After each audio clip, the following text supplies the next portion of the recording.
6 দিন পর নখ খসে যাবে, 9 দিন পর চুল।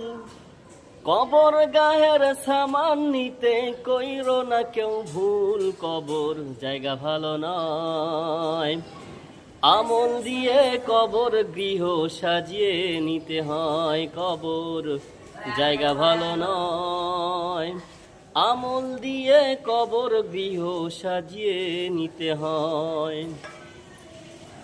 17 দিন পেট ফেটে শেষে পোকার খাদ্য হবে।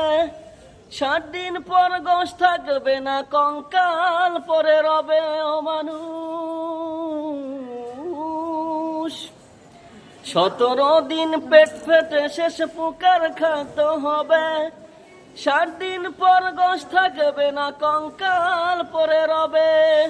90 দিনে হাড়গুলি সব 90 দিনে হাড়গুলি সব আলাদা হয়ে রয়। কবর জায়গা ভালো নয়, আমল দিয়ে কবর গৃহ সাজিয়ে নিতে হয়। কবর জায়গা ভালো নয়, আমল দিয়ে কবর গৃহ সাজিয়ে নিতে হয়।